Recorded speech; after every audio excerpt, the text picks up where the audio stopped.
test it. It's recording now.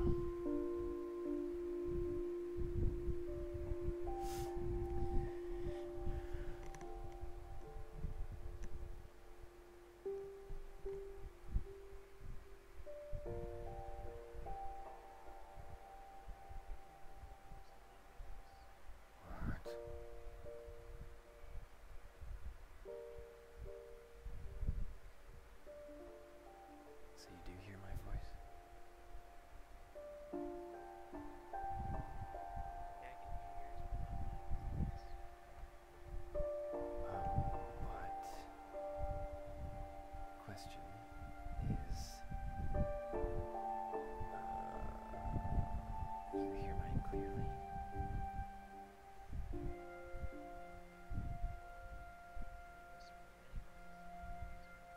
How clearly can you hear me?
So many options. Oh my god.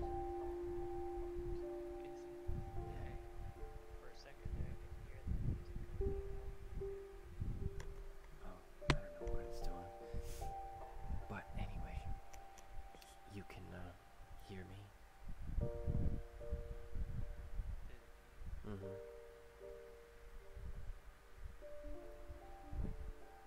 Yeah.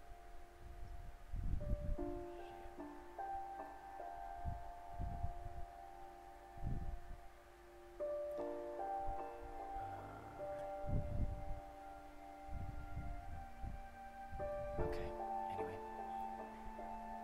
I'll just fly with that. Is mine distracting or is it pretty quiet? I don't know how that switched. Honestly. Right, anyway. Let's go ahead and start that puppy over.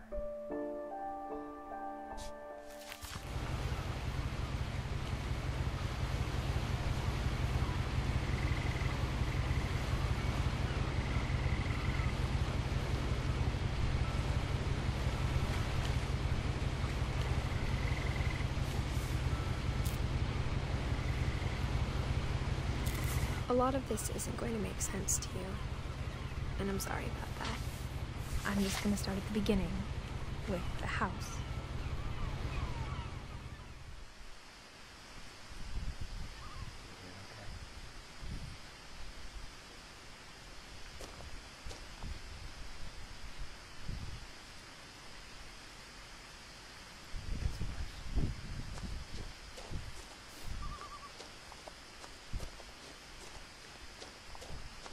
I lived here until I was 11, but I wasn't allowed inside half the rooms.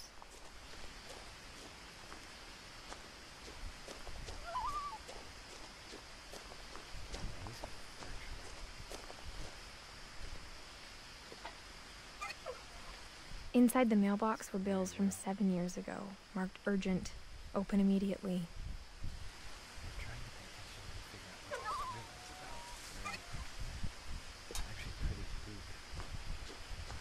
I hadn't been back since my brother Lewis's funeral.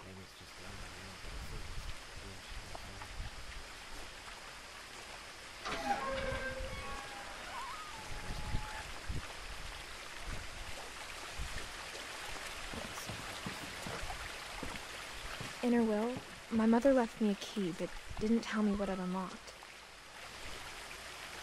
Maybe she thought I'd know. Or she thought the mystery would be enough to bring me back.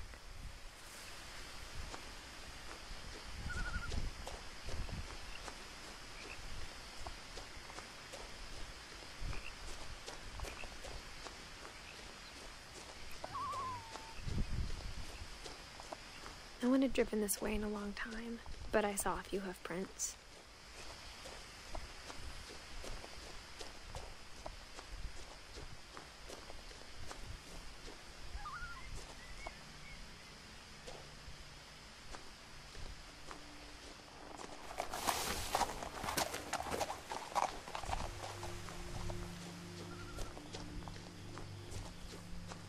The truth is, even after I inherited the house, I never thought I'd come back to it. But now I had questions about my family that only the house knew the answers to. The house was exactly like I remembered it, the way I'd been dreaming about it.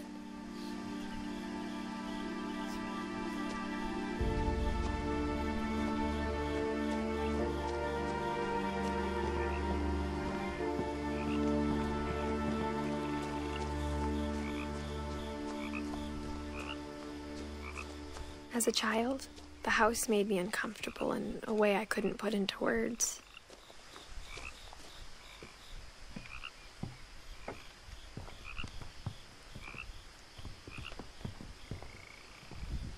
I asked Edie once about the dragon in the pond. She said it had killed her husband. I was 6. It seemed like an odd joke to me, even then.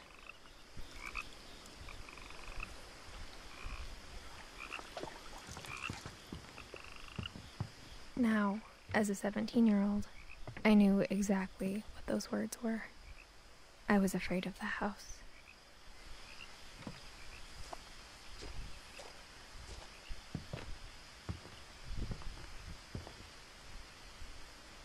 I hoped the key might unlock the front door. It didn't.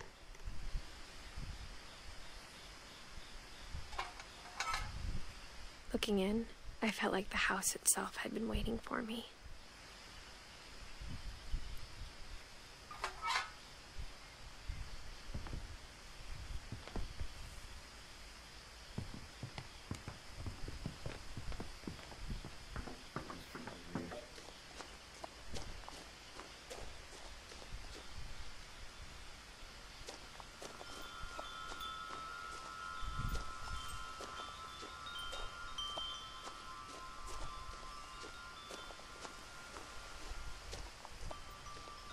The house felt like it had always been here.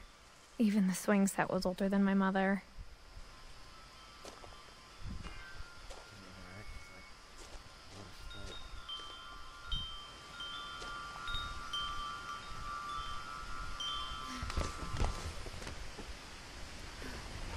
Prowling through the doggy door used to be a lot easier when I was 11.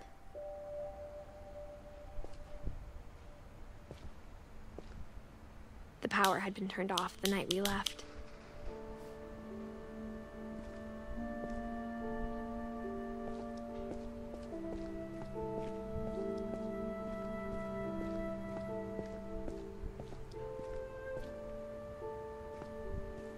For the first time in years,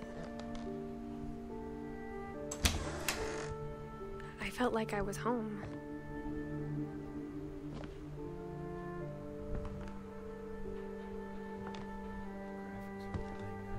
But instead of a family, there were just memories of one.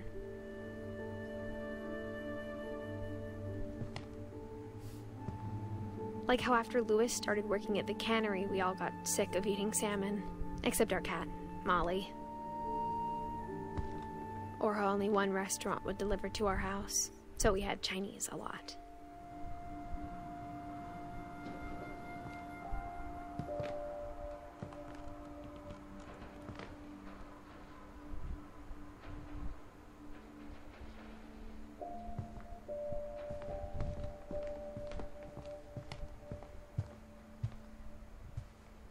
The table was still a wreck from the night we left. It was like a bomb had gone off, killing everyone but sparing the furniture.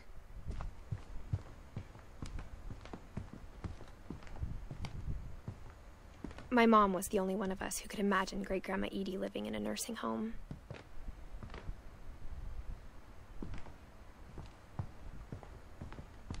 Nothing in the house looked abnormal. There was just too much of it, like a smile with too many teeth. Even the fireplace had a story. Edie told me the bricks came from the original house, after it sank.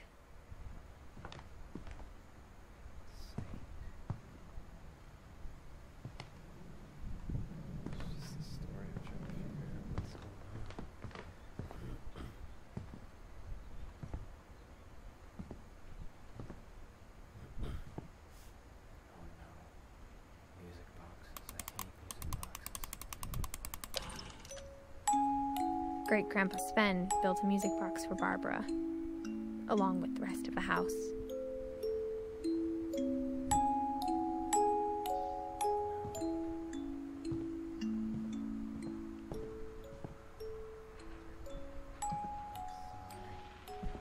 My mom wasn't much of an optimist, but she never stopped believing that my brother Milton was alive.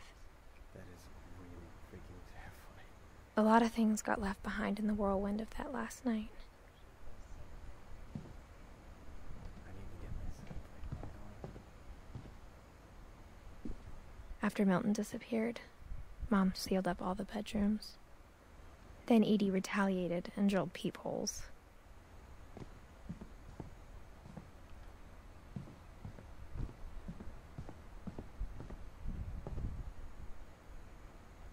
Edie's father, Odin, built the original house.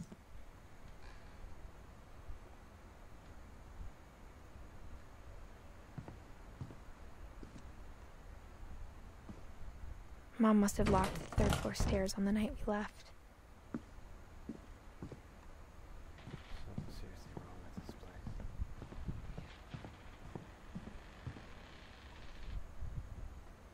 I just heard wood creaking.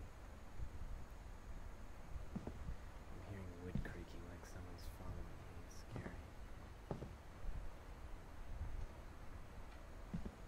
Man, they really sealed that crap.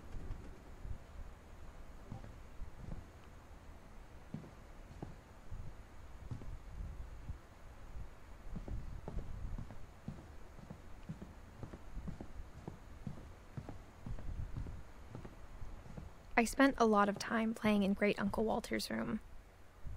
I think my mom sometimes regretted not sealing it up. Lewis told me there were secret passages, but I never believed him.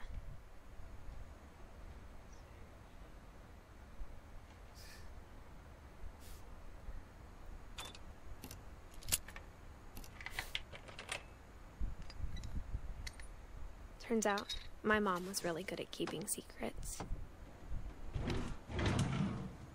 Now it was time to find out what my mom had been afraid of.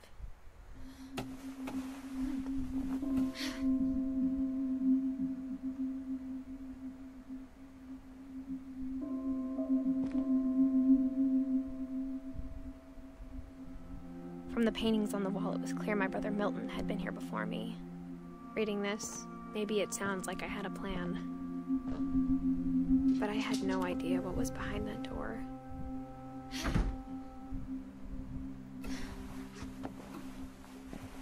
Just like I had no idea where all this was gonna lead.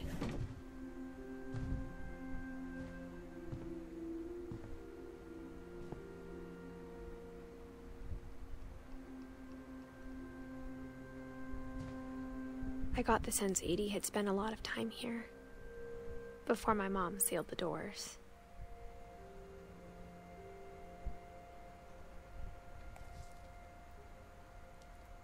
But it says Molly, 1937 to 47. A 10-year-old girl with the brown. She died.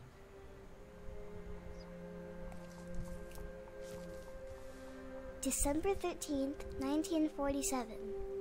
Dear Diary, I'll be gone soon, but I wanted to tell somebody about what's gonna happen.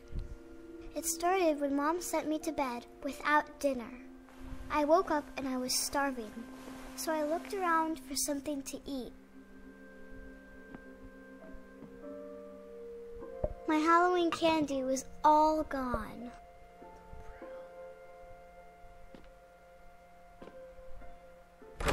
Mom, can I come out now?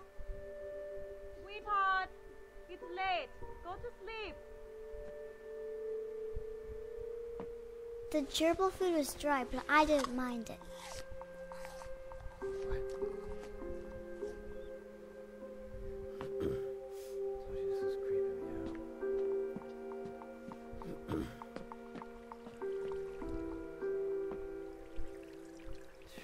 I thought about eating Christopher, but I held back.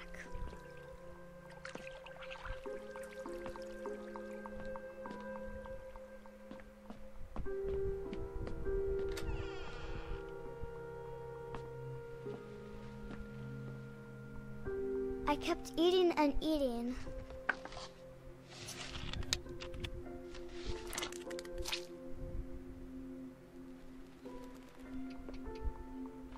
I ate a lot of things that night.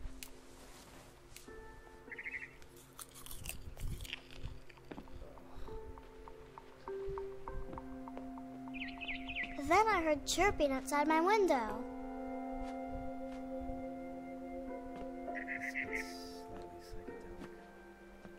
It was a barn swallow going back to her nest. I reached out for her.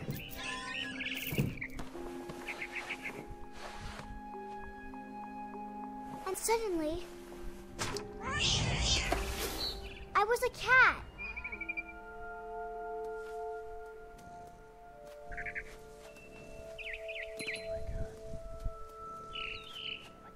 I tried to be quiet, but the bird was really scared.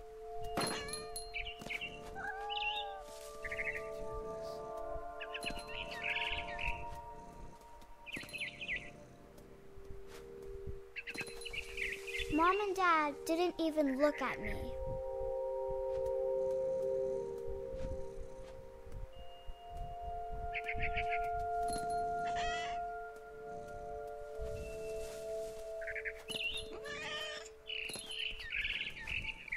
I jumped and I almost got her.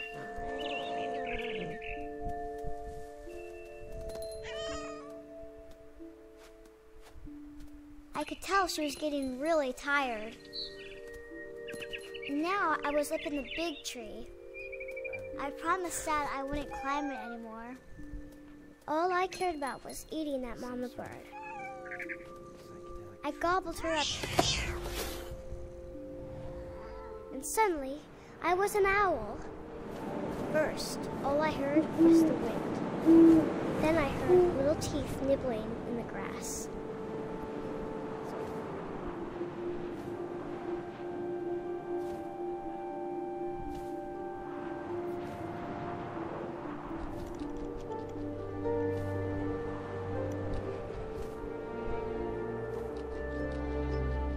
Rabbits.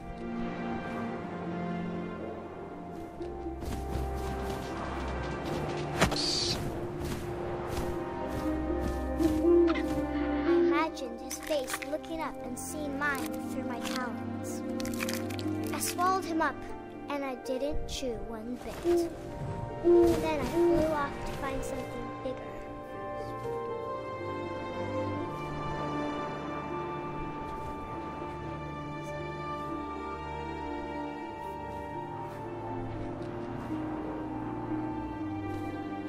A mama rabbit.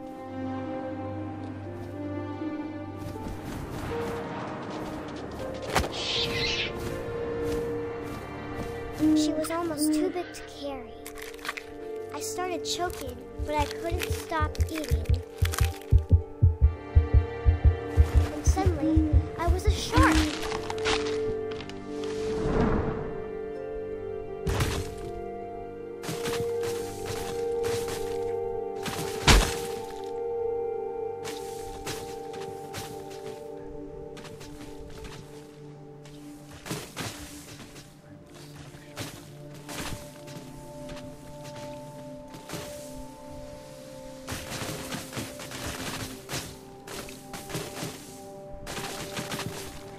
I rolled off a cliff and into the ocean. Now, I was hungrier than ever.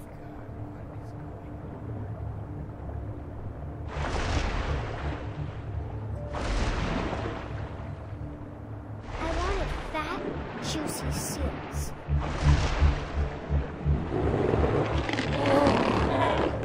I tore off her flipper, and it tasted really good.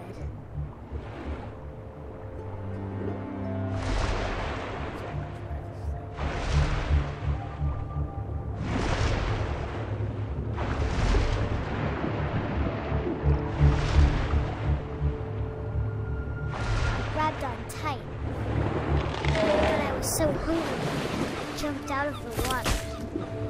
When I opened my eyes, everything had changed.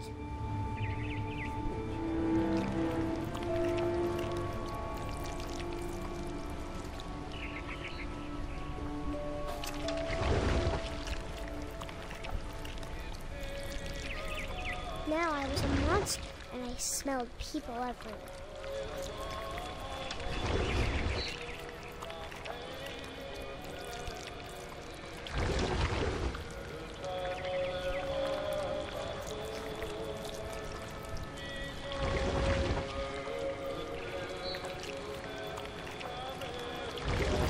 I was big, but I moved real quiet.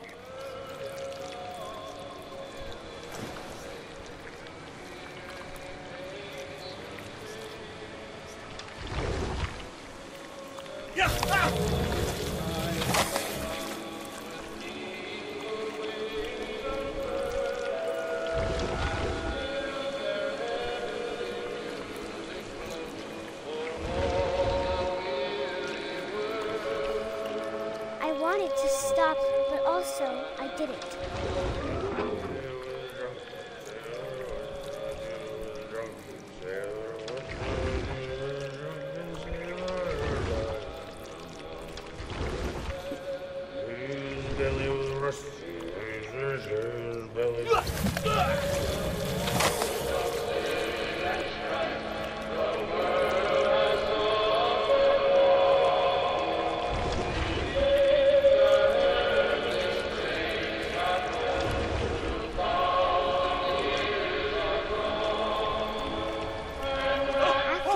Passenger, I was still hungry.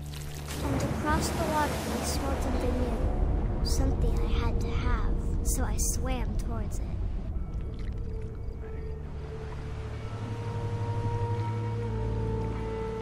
I slithered onto the sand, and the good smell went into an old pipe.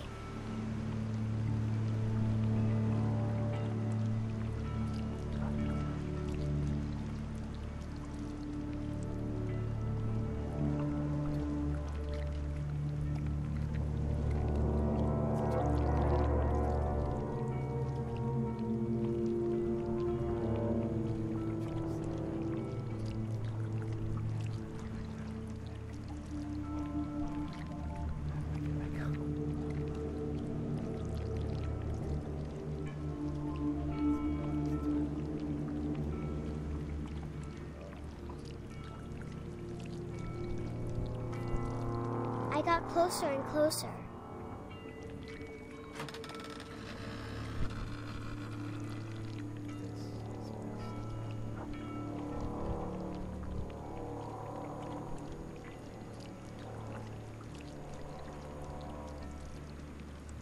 All of my stomach started growling.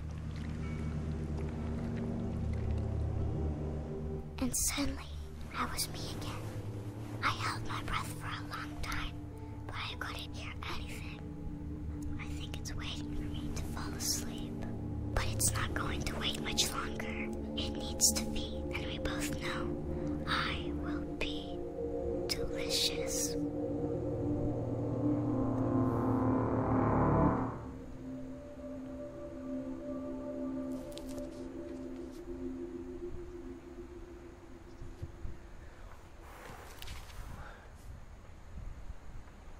I'm not sure if I believed all of that, but I'm sure Edie would have.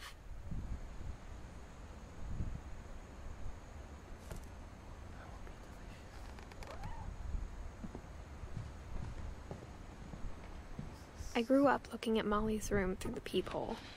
Molly's gerbil had a tiny bedroom with its own even tinier gerbil cage.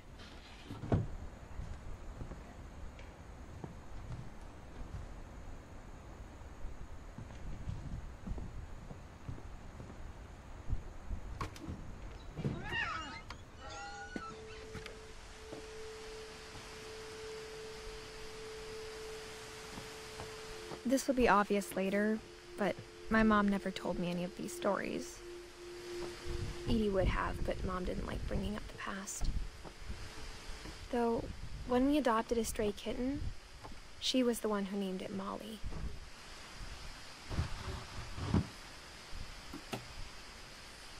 I spent a lot of time in Great-Grandma Edie's room.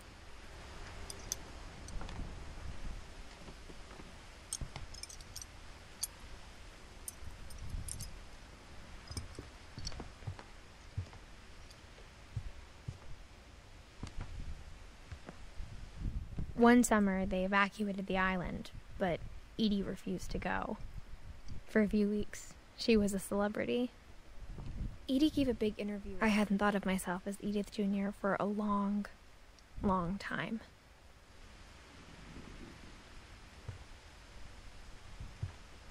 When Edie told people Sven was killed by a dragon, she could also have said he was building a dragon-shaped slide that collapsed. She could have, but she didn't. Friends from Norway. Yeah. What the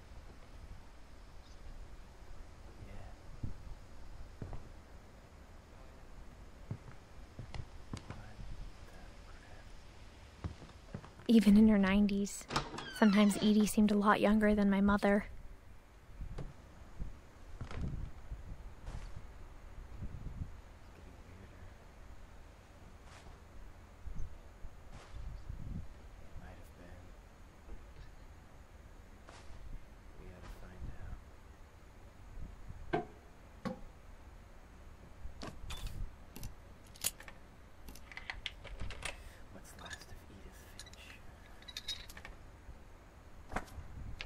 There's a secret in this bathroom.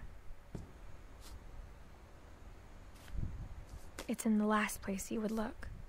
It isn't in the cupboard. It's hidden in this book.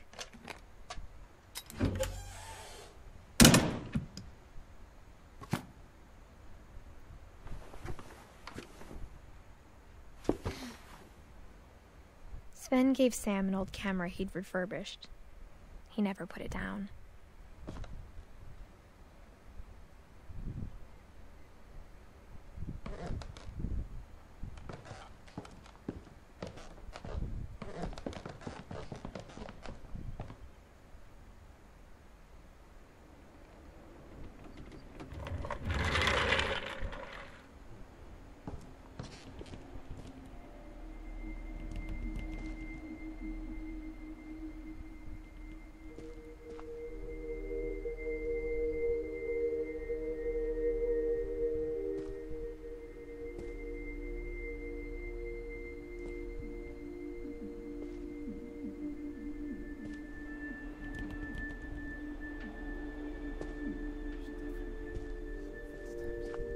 I knew Grandpa Sam had a twin,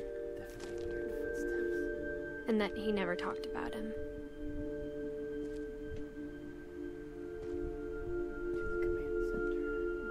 I guess my grandpa didn't like history any more than my mom did.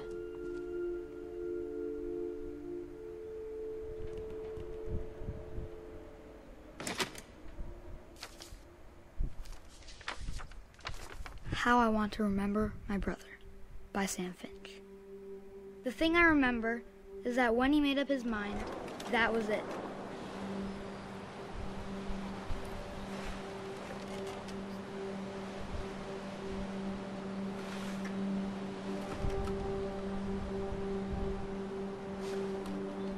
My brother said he'd die before he ate another mushroom, and he did.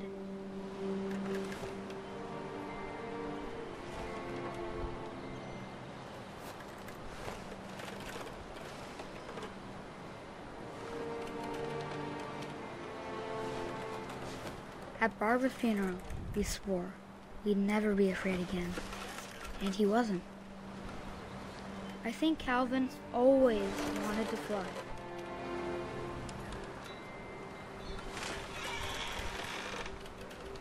Sam, Calvin, dinner's ready. Coming! But that day, he finally made up his mind to do it. I told him going around was impossible. Maybe if I hadn't said that, Calvin, I'm not gonna tell you again. maybe if the wind hadn't picked up, then maybe he'd still be here. But I doubt it. I think he'd already made up his mind.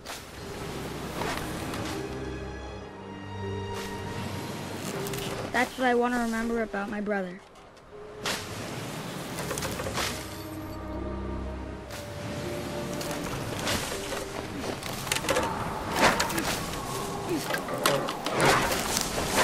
That's the day he made up his mind to fly. And he did.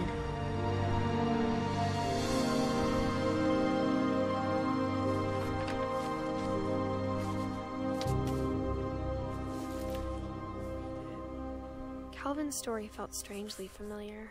When I was younger, I remember trying to do the exact same thing.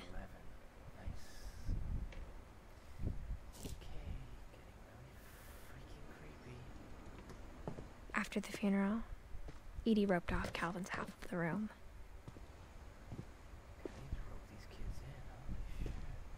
Mom said Grandpa Sam enlisted at 18 and never set foot in the room again.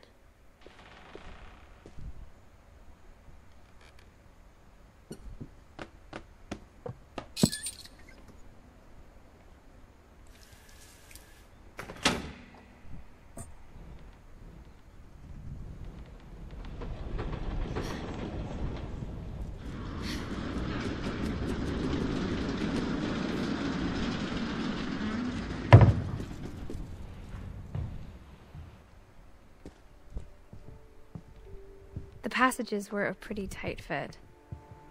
They'd obviously been built for smaller hands and bellies.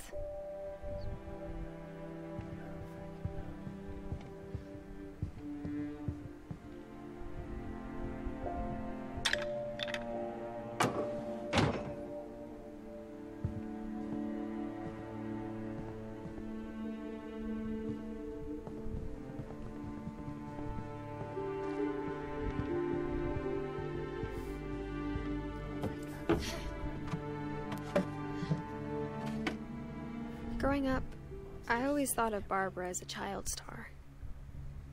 This is creepy. Look. That just was a little bit creepy. I'm gonna have some nightmares. I never thought about how hard it must have been for her afterwards.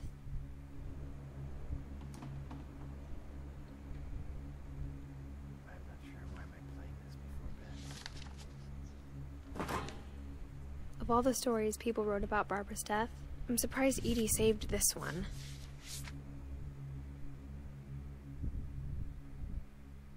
Old Jack here with another ghastly tale inspired by America's most unfortunate family. I'm calling it The Surprise Ending of Barbara Finch. As a child star, Barbara was famous for her scream. Now at 16, she was all washed up, a has-been. But in a lucky break, she'd been asked to perform her signature scream at a local convention for monster movie fans. It was just the boost her career needed. Unfortunately, her scream hadn't aged well. Getting better. I think you just need the right motivation. Her biggest fan and current boyfriend, Rick, was about to demonstrate when... Now that was a great scream. It was Barbara's father, Sven. He'd slipped into a table saw and had to be rushed to the emergency room. So Barbara got stuck babysitting her youngest brother, Walter. Her convention comeback was cancelled. Okay, I'm hearing frustration, but I'm not hearing terror. What if I tried... A gang of hoodlums in Halloween masks have been terrorizing Orcas Island tonight. Police are urging residents to... That came from the basement. You're right! Also, I loved your delivery on that. Why is your basement door locked? Because my dad likes making puzzles and secret passages. There's a key hidden in the music box. The secret is to keep winding and winding until finally the key pops out. Thanks, babe. I'll be back in a sec. 20 minutes later, Rick hadn't returned.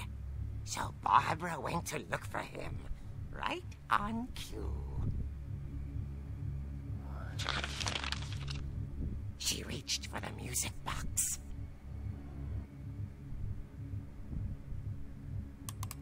And as she wound the key, she listened for Rick, but the house was silent.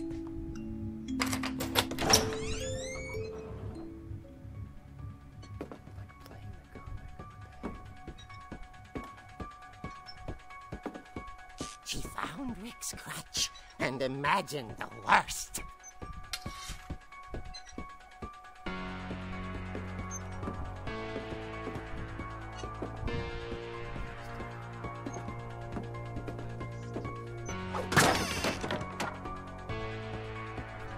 The gang's leader is the infamous Hookman killer, Dr. Carl Hamill, who impaled and then ate his family 10 years ago tonight.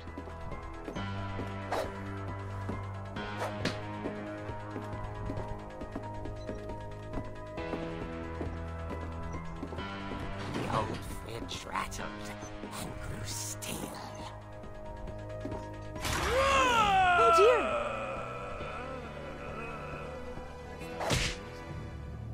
Oh! Rick? Barb, relax. I was just trying to scare you to help you find your scream. Well, I'm not scared, Rick. I'm furious. Then act furious. All I'm getting from you now is that you're hurt and confused and you're...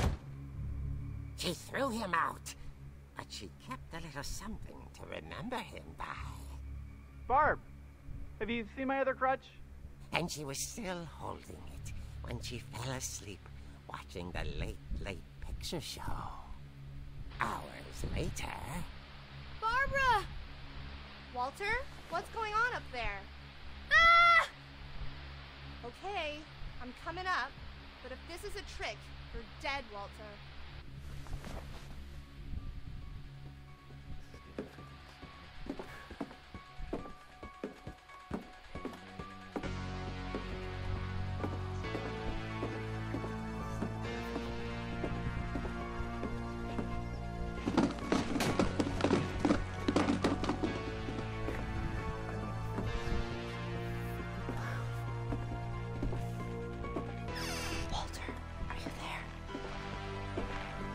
Walter vanished, but his bedside radio was still on. Orcas Island police describe the man as 6 feet tall, with a steel hook for a hand. Residents are urged to lock all doors and windows and notify the police of any suspicious activity. Barbara turned, saw the hookman, and was speechless. He was quite smashing.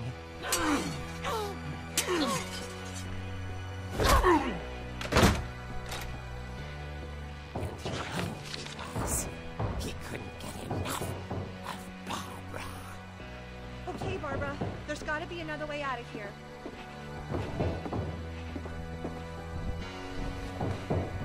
That night, she played her part beautifully.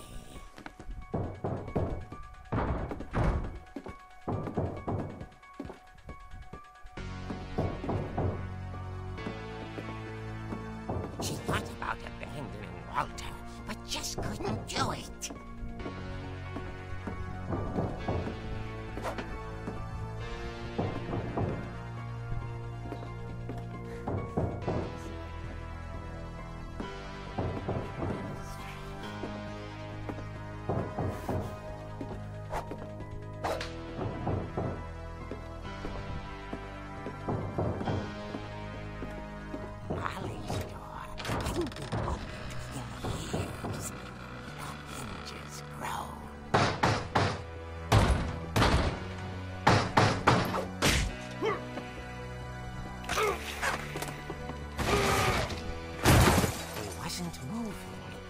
But she sensed the story might not be over yet.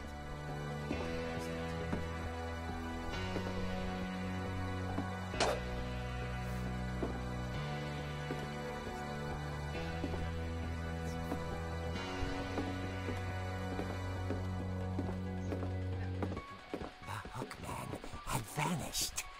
She listened for his breathing, but all she heard was...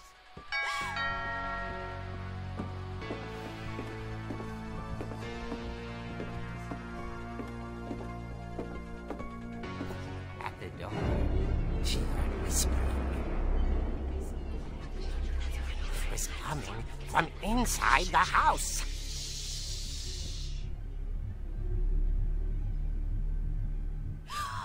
Oh dear.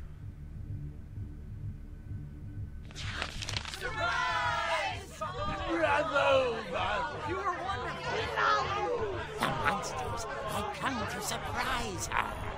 For Barbara, it was a dream come true. Then she saw what kind of monsters they were, and she realized what was about to happen. She was going to be famous. And with her final breath, Barbara Finch gave the performance of her life.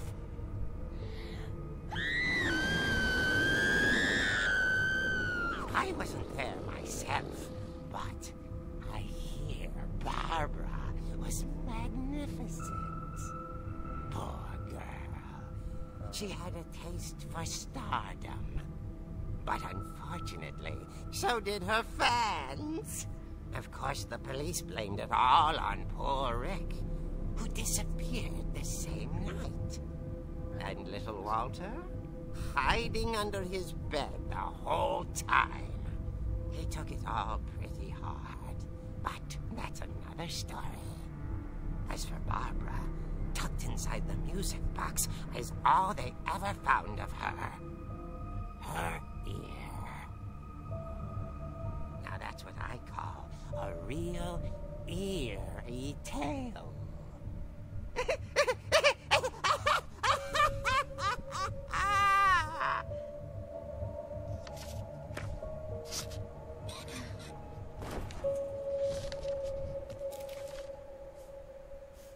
Edie told me all Barbara wanted was to be remembered, as absurd as that comic was. Maybe what Edie saw was a happy ending.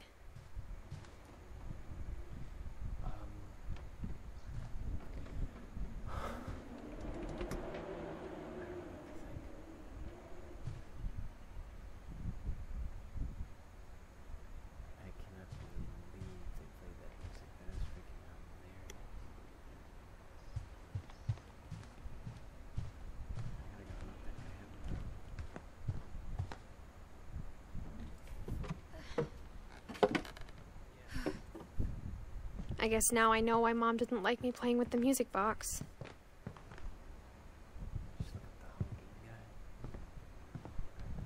Whenever people ask me about my family, the first thing they always want to know about is Barbara.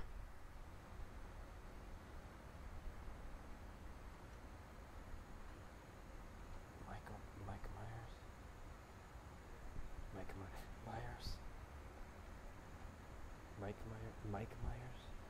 Yeah. Oh my god. Dude, that guy is freaking creepy. Oh my god. With that music and everything.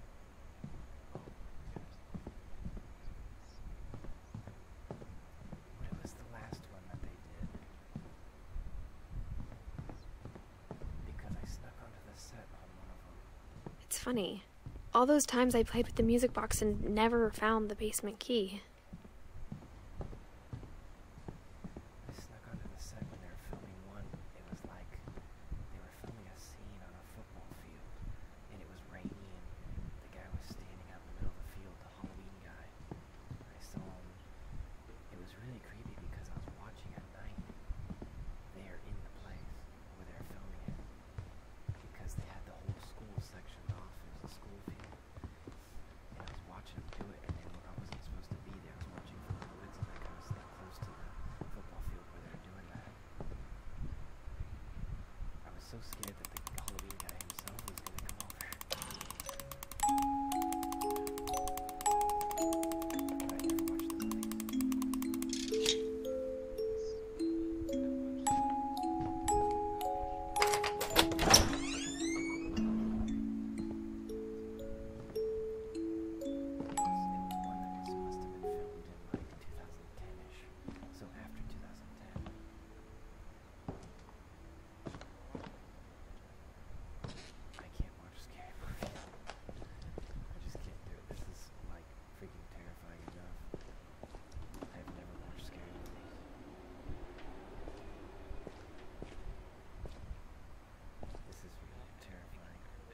Mom said the basement was off limits, unless I wanted another tetanus shot.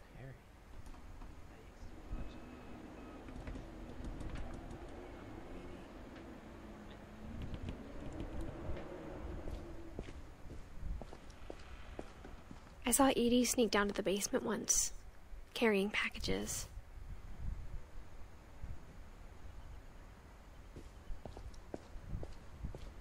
I thought maybe she was hiding presents.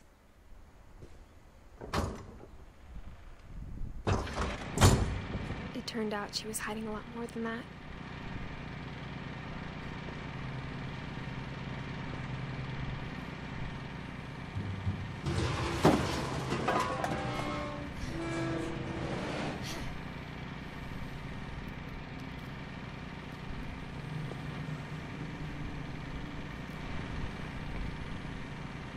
I remember asking Mom once about where Walter had gone.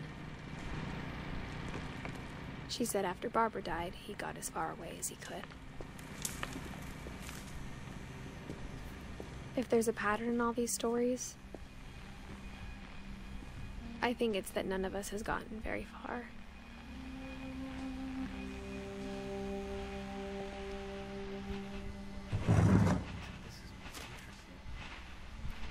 Goodbye, everyone. I can't believe I've been down here for 30 years. On that first day, after the shaking started, I didn't think I'd survive a week.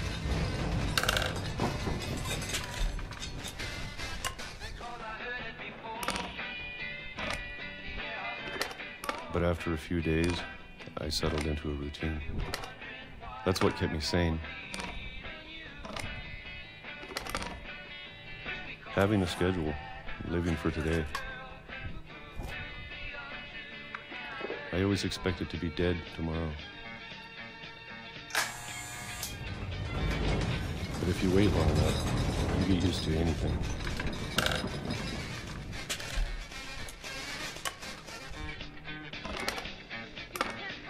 Even a monster on the other side of the door starts to feel normal. Almost friendly.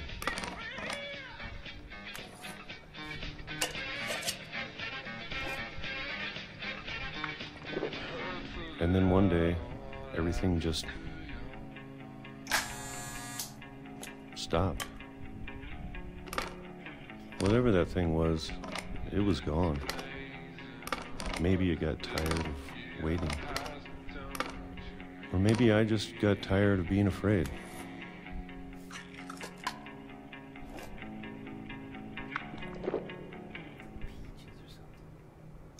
It's been a week now, the longest in 30 years. I'm done waiting. I have to leave. Well, I still can. I don't want to leave.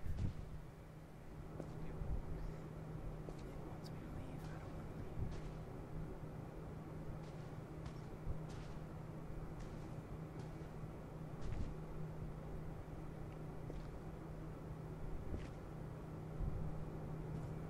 leave. There's a flash on the floor.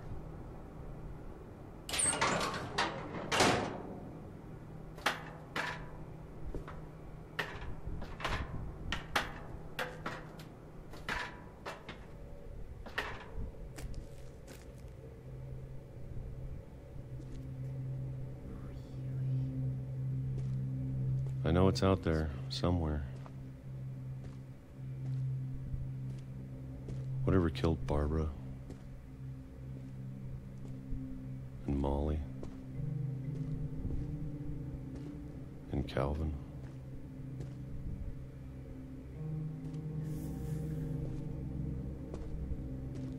He's got everything worked out, like a trash place in here and everything. Maybe this is all a mistake. But I need to stop living the same day, even if it kills me.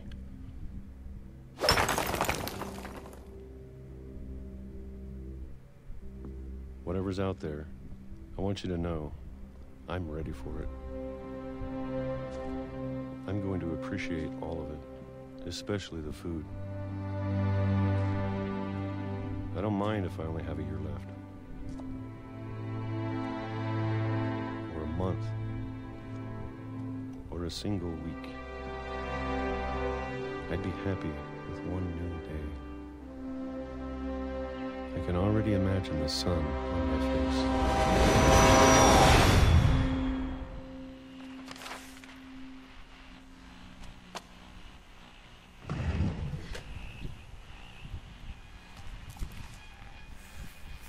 Walter died when I was 6. I can't believe my mom never told me he was down here.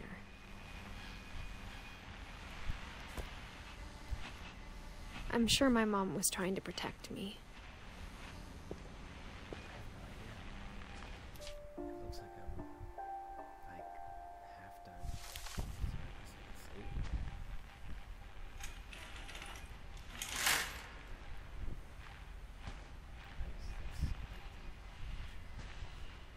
Yeah, I can see.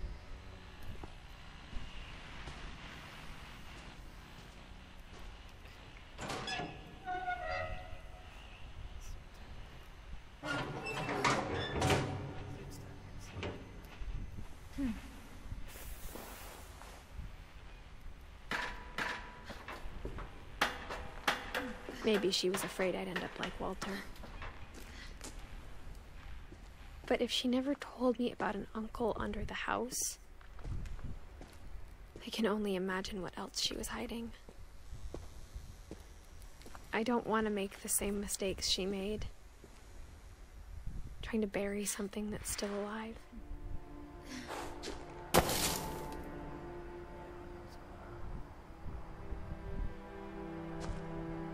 Now that there's only one of us left, or maybe 2, I thought it was time I heard the stories for myself and found out what happened to everyone else. But now I'm worried the stories themselves might be the problem. Maybe we believed so much in a family curse, we made it real.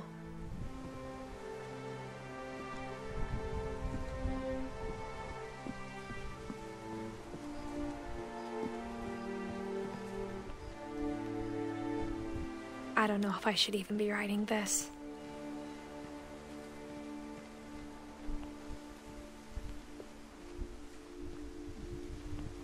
Maybe it'd be better if all this just died with me.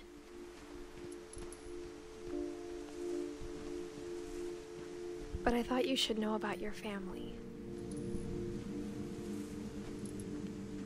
And the history you're a part of.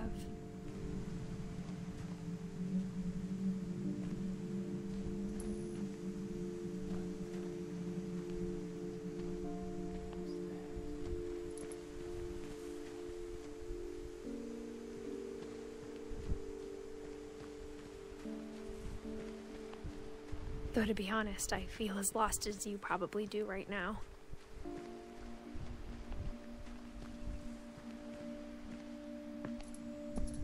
I think the people in these stories believed them, for what that's worth.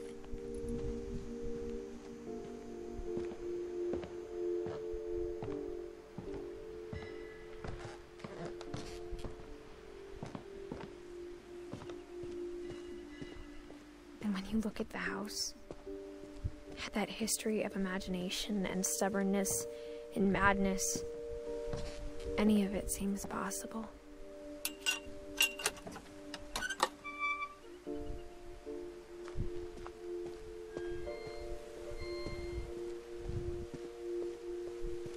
I think we've been surrounded by death for so long, we've just gotten used to it. What kind of family finishes building a cemetery before starting the house?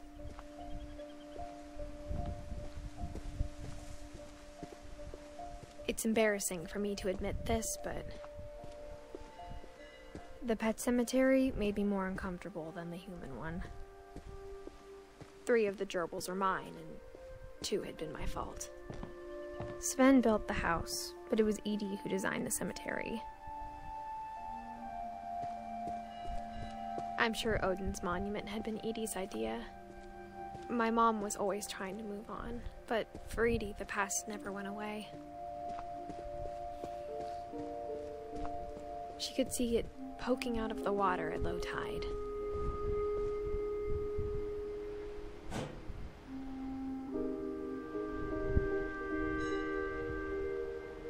Edie said she dreamed about the old house every night.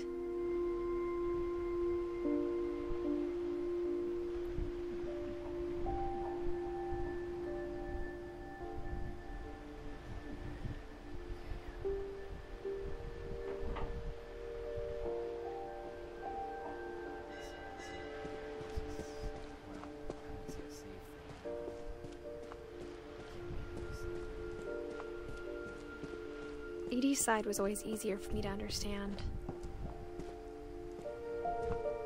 But the older I get, the more I can see where my mom was coming from.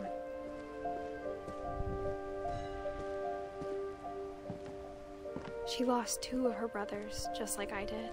I get why she tried so hard to protect us. There's so many things I wish I could ask my mom now. Part of me thinks this is what she wanted all along. For me to come back someday and find everything out for myself.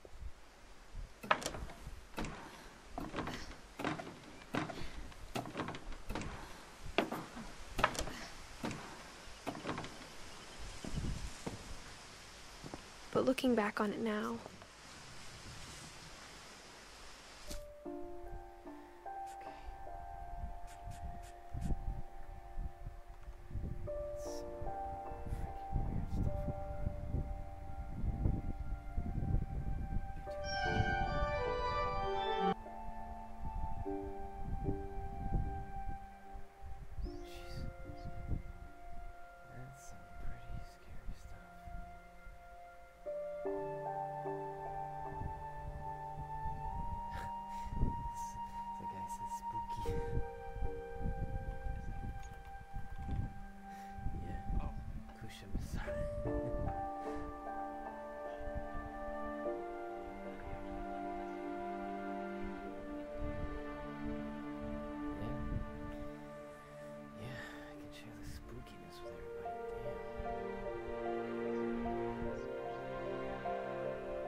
she's like 1 or 2 of the family members left, all the rest of them died, and they are trying to separate like fantasies of what the kids made up from their diaries and what actually happened.